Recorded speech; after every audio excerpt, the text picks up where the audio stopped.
Hello Year 11 and 12s. This is hopefully a brief screencast to help you think about planning your time over the break. I caught up with quite a few students today and helped them plan out their time, but I wasn't able to get to everyone, and I know it's a difficult thing to think about how to organize it when you've got such a big span of time. And obviously you don't want to be studying the whole break, so you need to think about how to break it down. So in this document, which I will link below in the explanation or comment section or whatever it is, I will put a link to that so you can go in and you can make a copy of this and edit it yourself. But there are two styles of study timetable, and the first one is hour by hour.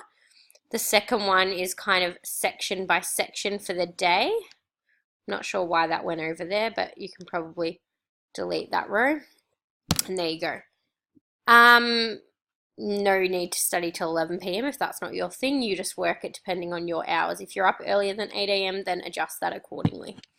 Okay, but the first thing you need to do before you even start putting it in there, and I think that's some people's problem, they get carried away and start butchering the timetable all over the place before really thinking about what they have to do. So the first thing that you need to do is decide what your extracurricular activities and commitments are. So for example, that might be netball, for example. So you might have netball training, you might have netball on a Saturday, you might have part-time work. That's the second one.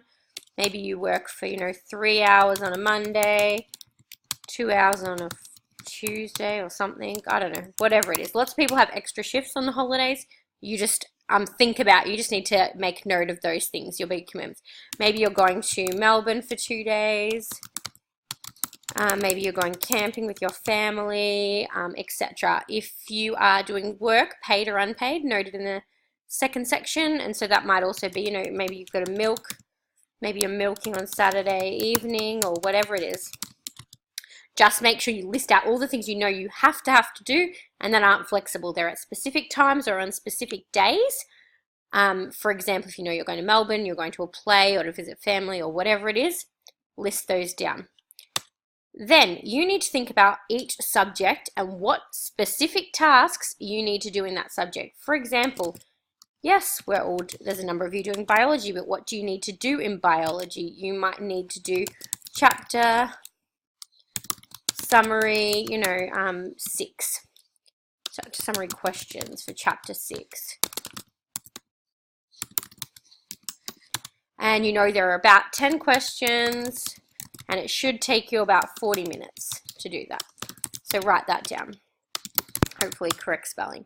You also know that you need to complete some revision notes from for unit 3. For chapter maybe 3 and 4. And that might take you, it's a couple of chapters, that's a pretty big job, maybe 2 hours. 2 hours. Alright, and maybe that's your biology homework, maybe you've got more than that, alright? And then you've got some psychology. Same thing, maybe you've got handout questions, maybe Miss Kemp sent something through that you need to do, check your Google Classroom if you're not sure, and maybe there's 5 questions, but they require some pretty detailed answers. Maybe all up you think it's going to take you about an hour to do. English, you've got to read, so maybe you're going to read every day for 30 minutes. And maybe you're going to do it at bedtime. You need your pencil and sticky notes. If you don't read well at nighttime, then put it earlier in the day. Just change this. That's fine. So that's what you're going to need when you do it. You also need to do, for example, if in year 12, you're doing the theme paragraphs. These will get easier as you do them, but the first one might take you 90 minutes maybe by the time you sit down and you plot it out. So now that you've got these different activities, and obviously that's only 3 subjects, but you can list however many you've got and whatever items you've got. But remember I said be specific and estimate how much time it's going to take, and be realistic. you need to realistically identify the time constraints that you are going to be under, or that you should be putting yourself under, in terms of preparing for the end of year exams. Then, once you've got all these ideas laid out and you know what you've got to do, how much you've got to do, about how long it's going to take, then you can start to put it into your timetable. For example, if you know you're going to have, say you've got an appointment on Friday in Shepparton. Hold on, I don't know what's going on there. Appointment. But you've got to travel there, and it's because Shepparton's going to take you an hour, so you've got to put travel either side. Maybe you've got to do some shopping, whatever. Block it out, put some colors in. It's up to you how you want to do that. And what you can do if you want to be a bit more flexible, there are kind of two ways to plan, general or specific.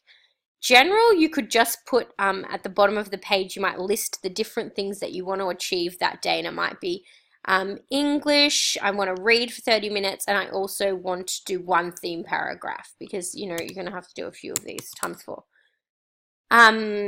So maybe you decide where you want to do it in the day, or you might want to speak more generally and you think, I'm not really a morning person on Sunday, that's not going to happen, block that out. But say 12 p.m. I'm going to get cracking and I'm going to do reading for 30 minutes, Stasiland, chapters, 5 and 6.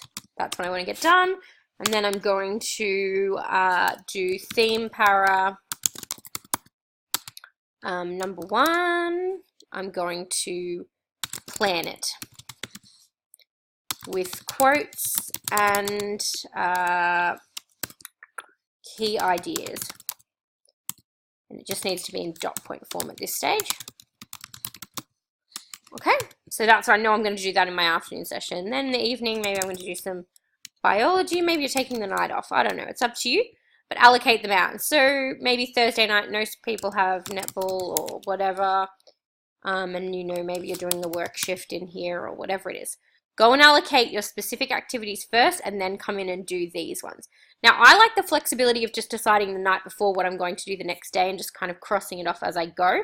But you might like to plan out the whole of your first week. Maybe you want to plan out both weeks.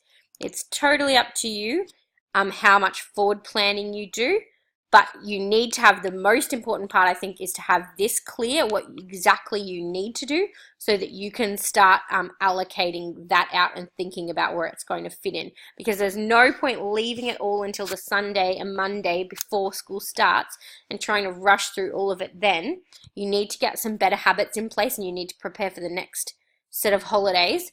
So think about what you've got to do, how much time it's going to take, and when's the best study time for you. If it's the morning, then maybe allocate all of your work in the morning and you give yourself the afternoon and the evenings off. Or maybe you say, right, I want to get it done. I want to get most of my work done here. Then I'm going to have a break between kind of Thursday and Tuesday of week 2. So Thursday of week 1 and Tuesday of week 2. And then I'm going to crack back into it Wednesday, Thursday, Friday. So I'm ready to go on Monday again. All right, now it's up to you how you organize that. If you've got any questions about this, please feel free to email myself or your own teacher if I'm not your classroom teacher or your homeroom teacher.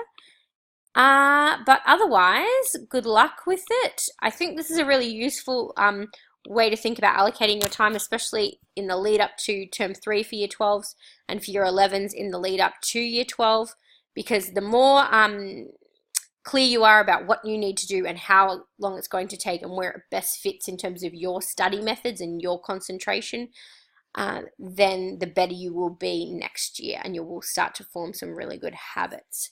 So good luck with it. The link for this is below. Thanks for listening. Any feedback is welcome.